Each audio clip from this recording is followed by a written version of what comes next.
again, another travel. So this time, pupunta naman kami ng Korea. I'm still with my parents and my sister. So, time check, it's 30 minutes before 11. Dapat dediretso kami ng Pags, pero medyo crowded sila ngayon. So, itatext na lang kami nila if available na. Probably mga 11 o'clock pupunta na kami doon. So for now, kumain muna kami ng sandwich na prepare ni Mama. And yeah, pahinga muna saglit dito. And then after that, punta tayo sa Pags. So we're now here in Pags. Bale, kakain muna kami ng aming dinner. And we will wait here until 1 AM since 2 AM yung flight namin. So yeah, here's my dinner. Featuring my anik-anik.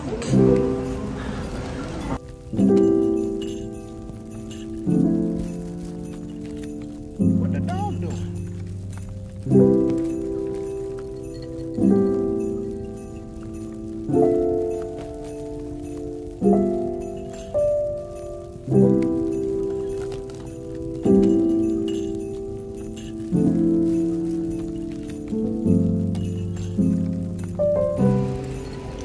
See our review. Yes, they have a good day, so it's a thumbs up. So we're heading to our boarding gates. Ngayon, gagawin namin yung aming tradition na picturean si Mama sa walk-a-lator.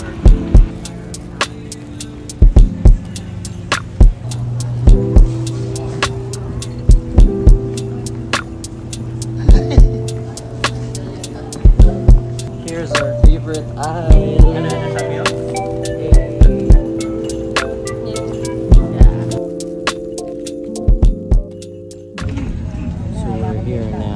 Inside the airplane. We will see Seoul in just a few hours.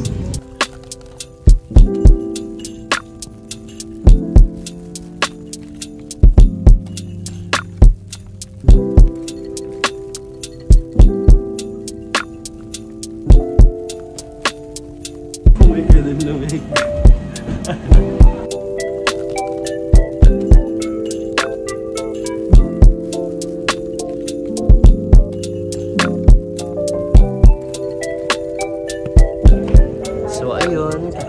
Namin sa airport and we just claimed our baggages. And ngayon, I removed muna my jacket kasi medyo mainit dito sa loob compared sa labas kanina. Pagkalabas namin ng airplane, uy, lamig. So yeah, it feels surreal. It feels surreal. It feels surreal na nandito na kami ngayon. Paano yung surreal? Touchdown, touchdown. Ay, oo nga, hindi pa kami nagta-touchdown. Touchdown, Korea! Touchdown, Korea! Touchdown! So now, naglalakad lang kami dito sa airport papunta sa exit 2 where we will get our Wi-Fi and the T-money. When I'm not in forget my name, Marcel.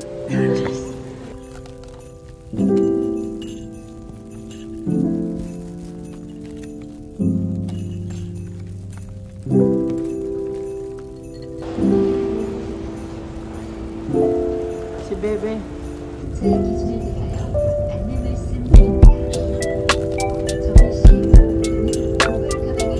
So ayun, kaka-drop lang namin ng aming mga bags. And ngayon, maghahanap kami ng aming kakainan.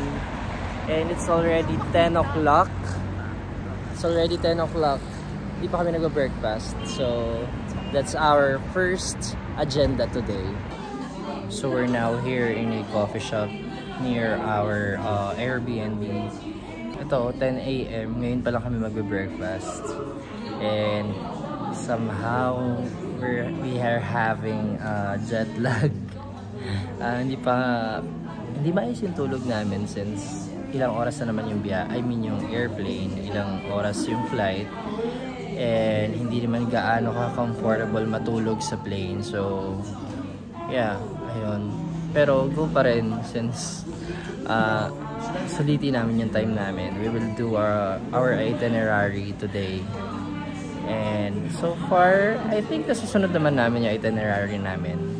Kakain lang kami muna dito ng breakfast and then we will proceed to our next destination.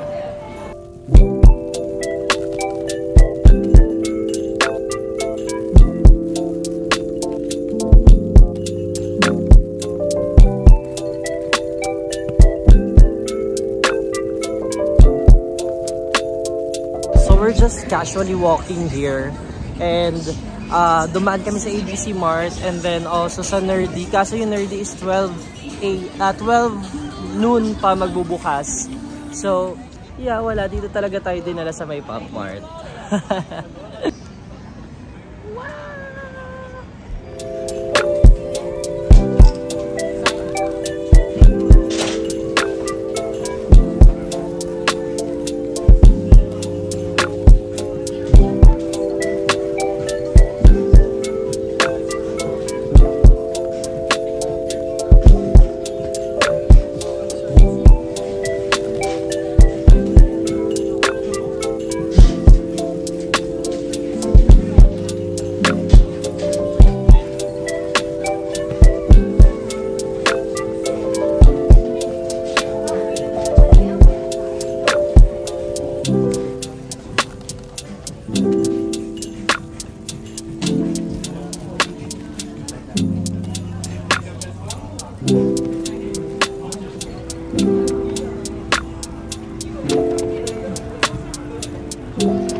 Si Mama Mary, ha!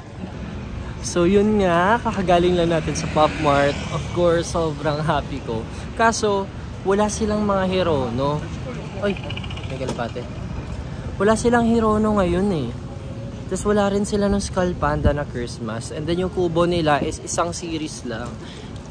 Speaking of, ayun pala, meron pa mga autumn leaves na natitira kahit papano. And ayun, so ayun nga, going back, I got these items from Pop Mart. One Hachipupu snowman and yung aking favorite na Fallen Wild. So, actually, Fallen Wild and Pronoun sana yung bibilihin ko. Kaso, yung nasa harap ko siya yung last person na nakakuha ng pronouns. So, unfortunately, wala akong pronouns. Pero okay lang. At least meron akong nabiling isa.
Lakas!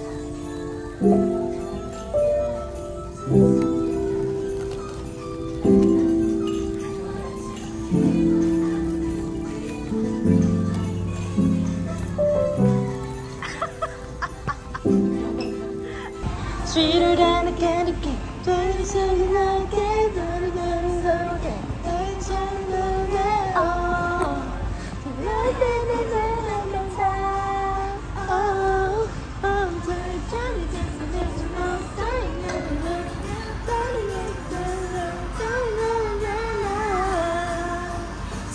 than a candy cane.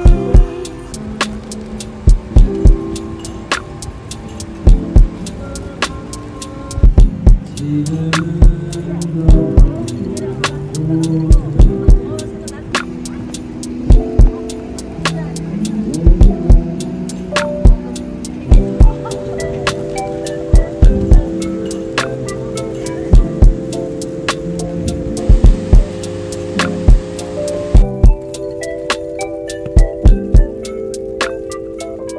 yun guys, kakatapos lang namin sa Myeongdong Cathedral. Nag-pray lang kami. Amen. Nag-pray lang kami and then ngayon nasa Myeongdong na kami. Mag-ikot-ikot lang muna kami and then titingin kami dun sa may Daiso na recommended nila.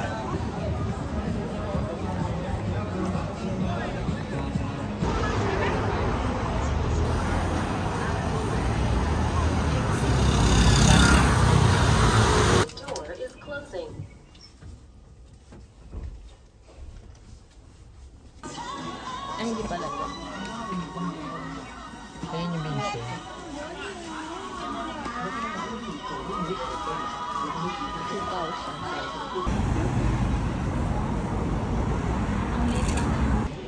So ayun, tapos na kami sa Myeongdong.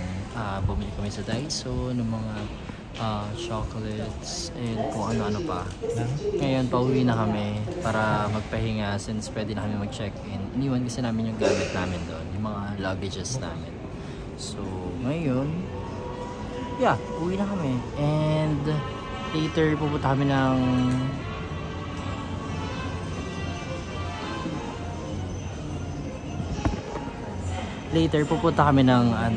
ng convenience store to buy our dinner and probably our breakfast tomorrow. And then, share ko lang. Ngayon, nakatatlong patong ako. I have t-shirt sa loob, this turtleneck, and then this jacket. And still, medyo malamig pa din. Sa paa naman, I have this pants lang. Wala akong higtig sa loob. So, tumatagos talaga dun sa pants yung yung lamig. So, yun guys. We're here outside para bumili ng aming dinner. And also, for the breakfast tomorrow. Ngayon, wala na kami activity kasi magpapahinga lang kami since wala kaming tulog kagabi. Natulog man kami parang like 3 hours or putol-putol pa nga. Pero yeah, ayun, bibili muna kami ng food namin sa 7-Eleven. Maanghang to, maanghang. Ito, almost. Room tour. So ito, andito yung mga cabinets namin. And then, dito sa kanan, ito yung comfort room or yung toilet. Clean. Just simple. And then, pagpasok dito, there's a mirror. Yeah. And then, trash, bags. May table dito. And then, here's our bed. Sorry, medyo messy na siya kasi nakapag-unpack na kami. And then, here's the lababo. The kitchen, mini kitchen. And then, ito yung ref. And then, ito naman, window. Medyo maganda yung view dito.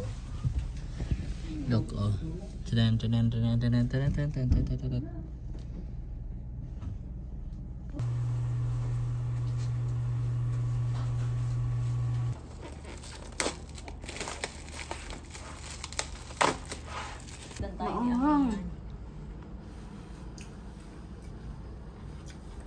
Kanina ito baso.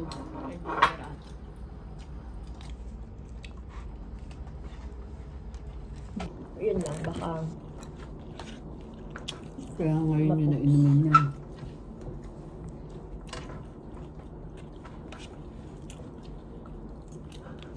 Ano kasi ito yun? Ay, mangkay gulay. Carbonara. Pag kumakain ng gulay.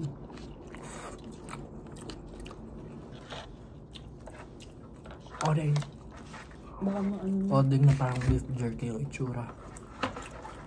Tapos ko, mukhang anghang ha. Anghang? Ayan.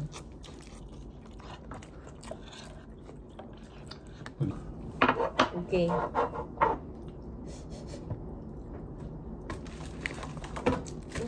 Dadat maanghang. Ay, mainit. Ay, si Kuya hindi nag... And yeah, that's me, the youngest, washing the dishes. Thank you so much guys for watching. Please like and subscribe, and also feel free to comment your thoughts below. And that's our South Korea Day 1. Annyeong!